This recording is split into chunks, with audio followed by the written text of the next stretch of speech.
Alhamdulillahirabbil alamin wassalatu wassalamu ala asyrofil anbiya'i wal mursalin wa ala alihi wa sahbihi ajmain. Amma ba'd.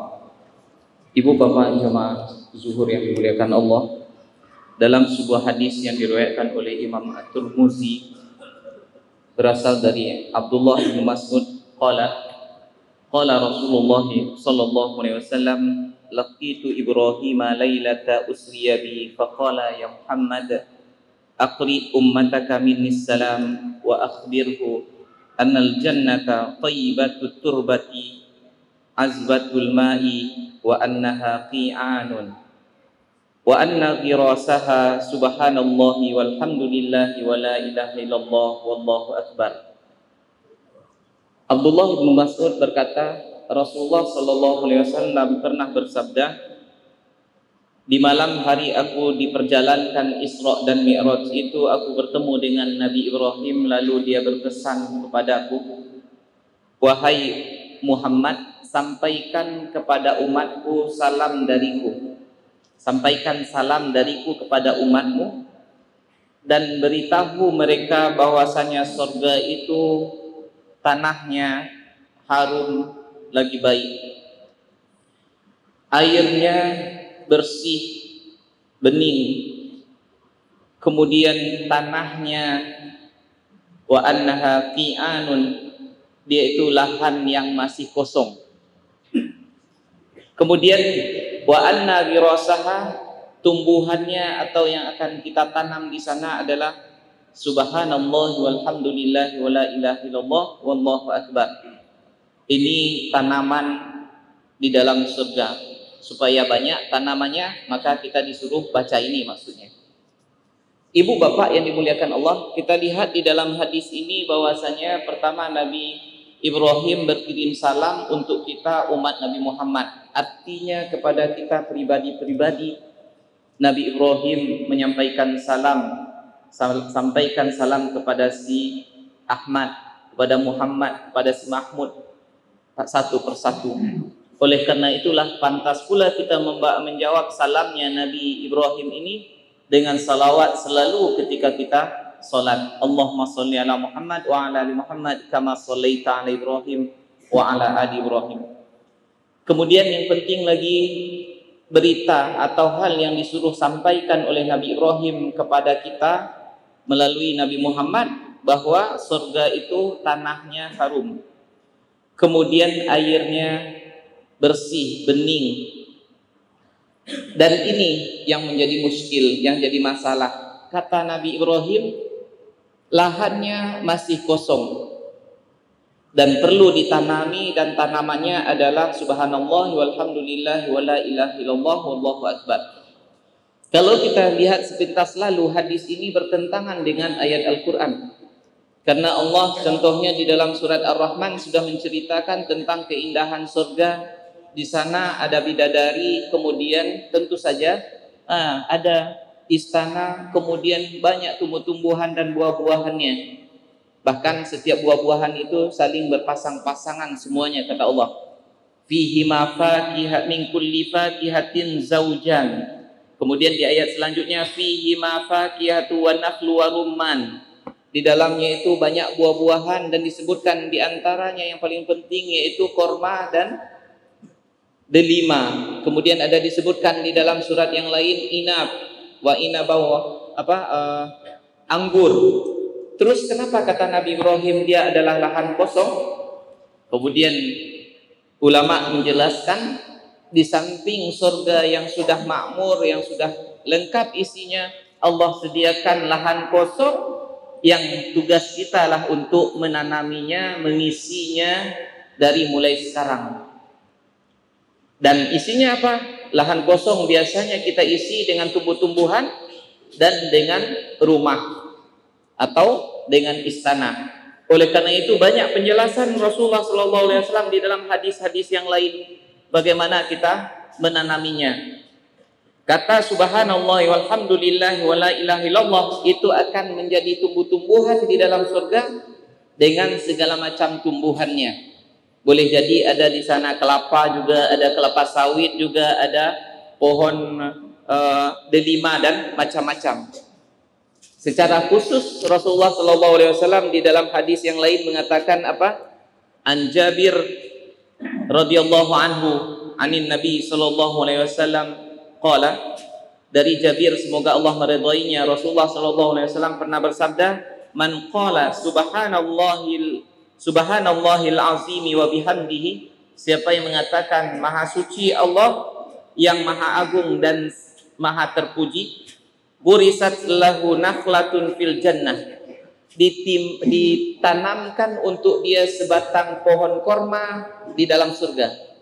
Jadi kalau kita ingin banyak korma kita di lahan yang kosong tadi itu, ya, maka kita perbanyak untuk membaca subhanallahil azim wa bihamdihi. Di dalam hadis yang lain, man qala subhanallahi wa bihamdihi burisat lahu nakhlatun fil jannah, siapa yang mengucapkan subhanallah wa bihamdihi, maha suci Allah dan maha terpuji, ditanamkan untuk dia sebatang pohon korma di dalam surga.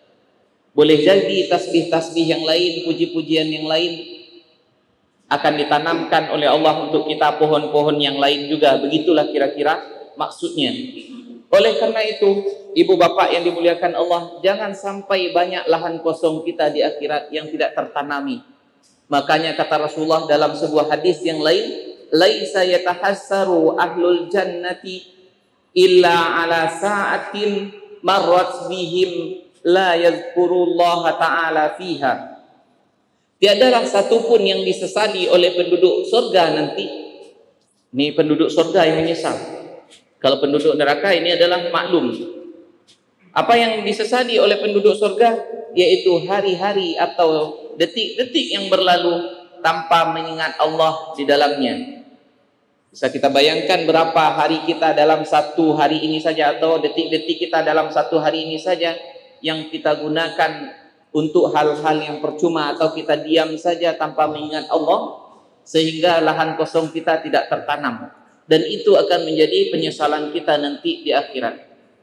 Kemudian Rasulullah SAW di dalam hadis yang lain mengatakan, ini tadi kita isi dengan tumbuh-tumbuhan, sekarang kita isi dengan istana. Apa kata Rasul?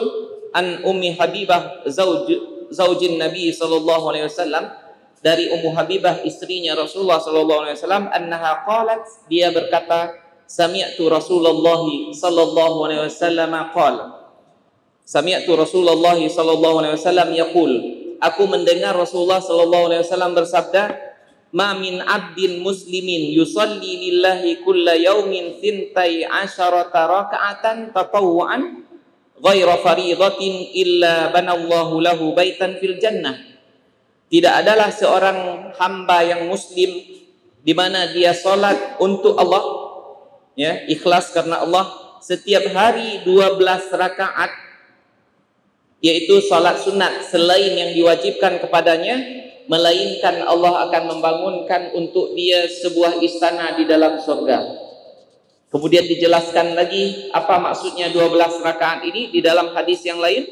Siti Aisyah mengatakan, qala Rasulullah sallallahu alaihi wasallam, man sabara ala sintai asyarata raka'ah minas sunnati banallahu lahu baitan fil jannah.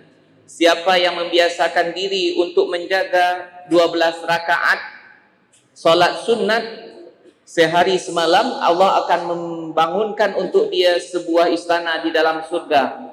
Dijelaskan oleh Siti Aisyah, arba'a raka'atin qabla zuhri, 4 rakaat sebelum zuhur. Jadi seharusnya sebelum zuhur ini kita salat sunatnya 4 rakaat. Caranya macam-macam. Boleh 2 salam, 2 salam.